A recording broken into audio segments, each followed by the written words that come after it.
for that wonderful heartfelt bliss.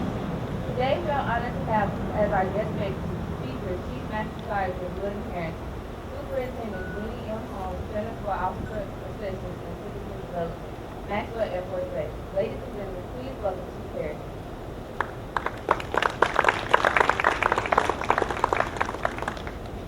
Good morning. Wrote down a few notes I had in speech. First, Cadet Group Commander. Please bring your group to attention and put them at ease.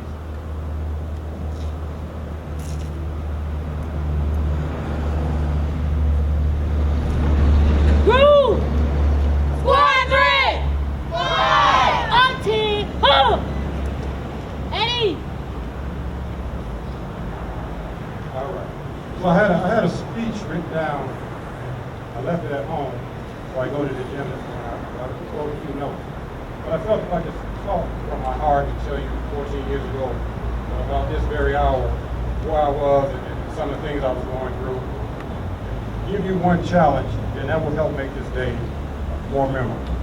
So first, let me say to Dr. Parhams, the esteemed principal at this great high school, thanks for having me here. So Colonel Douglas sent me an invite. So when you don't want to do something, you ignore it.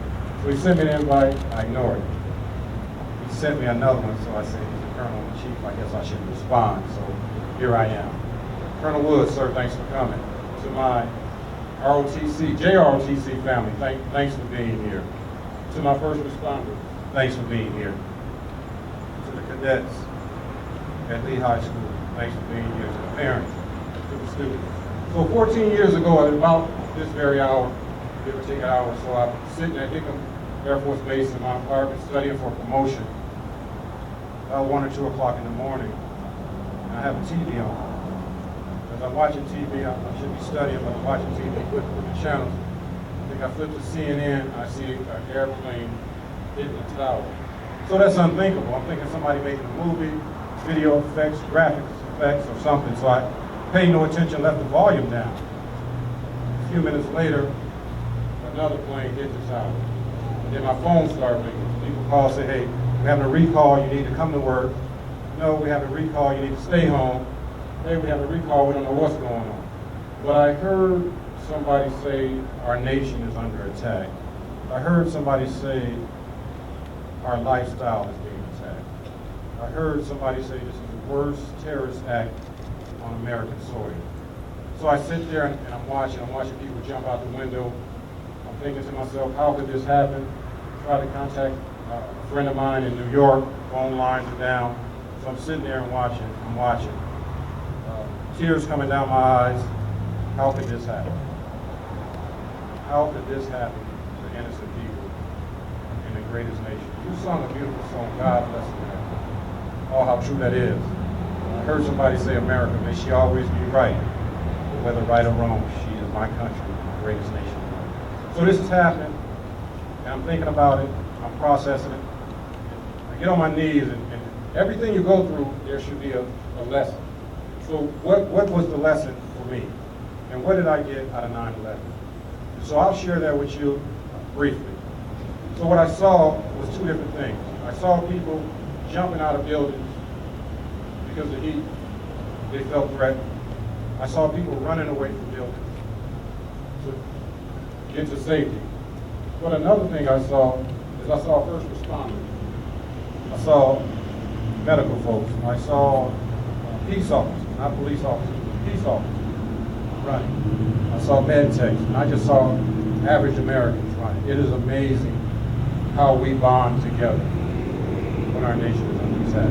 So I saw people running to assist. So as I processed this and I finally get in touch with my mother, I said, Mom, what was the lesson in that? How could God let that happen? And we went on to talk, and my mother said, son, look at your life. This is a challenge for you.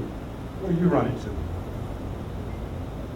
We can't let 9/11 just be an event that we remember, because with time, memory fades. 20 years from now, I don't know if we'll be doing this. 20 years from now, a generation wouldn't have been born when this happened.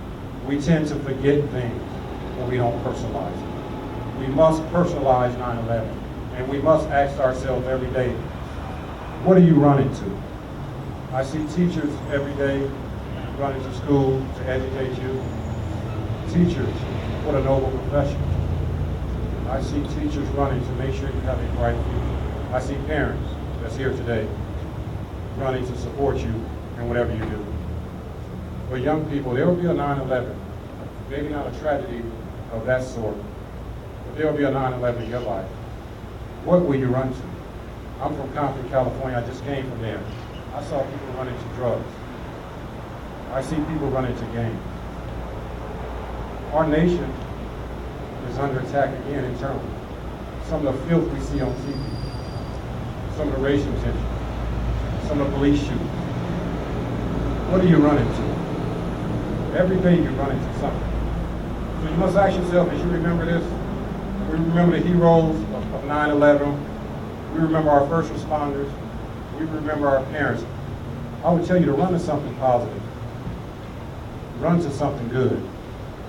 Run to something better. Life is bigger than Lee High School. There's a great big world out there dying to meet you. You got to be up for the meeting. And how you up for that meeting is you have to get your education. Being cool will only last 3 or 4 years and you're out of here. There's no job for somebody to school. They don't hire the most popular. They don't hire the cutest. They don't hire folks that can act crazy. They hire folks that are prepared. So as we remember 9/11, we must never, ever, ever, ever forget. But we have to tie it to something bigger than balloons. We have to tie it to something bigger than songs. We have to tie it to something bigger than raising the flag. That's honorable. For young folks, you got to tie it to making something happen positive in your life. You got to start running to success. You got to be a better student. You got to make Lee High School better. You got to be a better son. You got to be a better daughter, a better big sister, a better little sister. But just an all-out better person. So thanks for this opportunity. Let us never ever forget. We honor those that serve, past, present. We honor young folks today.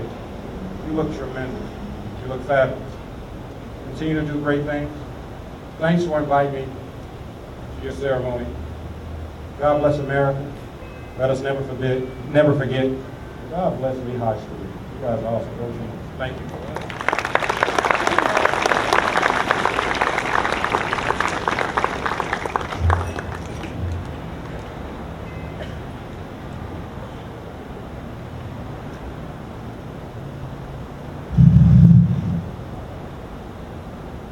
Chief Harrington, thank you very much for those motivational words. I am Cadet Captain Jasmine Gray, Vice Commander of the AL-011 Kitty Hawk Air Society. At this time, we would like to make you an honorary member of the AL-011 Kitty Hawk Air Society, and it is my pleasure to present you the Kitty Hawk certificate.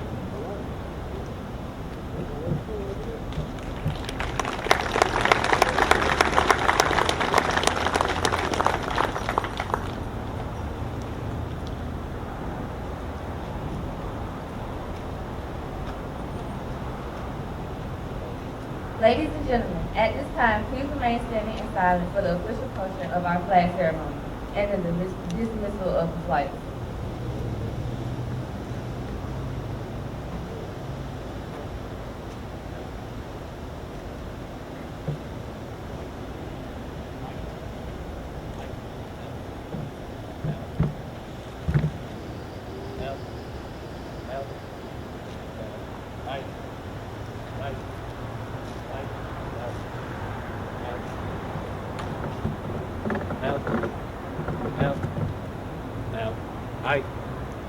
Right, out, out, out, out, right, right, out, out, go, face,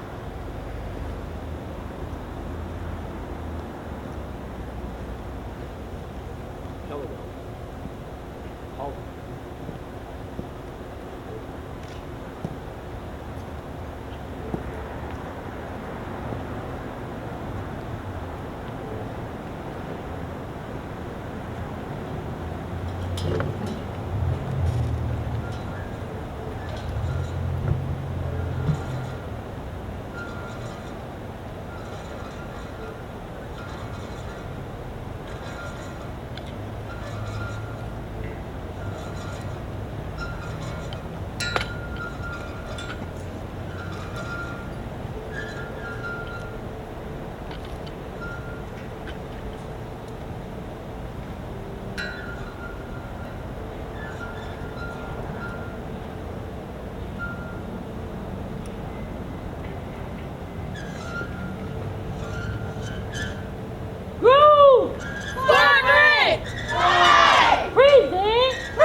Ladies and gentlemen, this concludes our ceremony. On behalf of Dr. Carnes and AL-011, we thank all our guests, parents, faculty, and staff for coming out to support our program.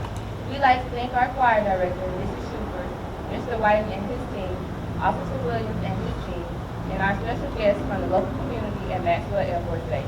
Have a great day.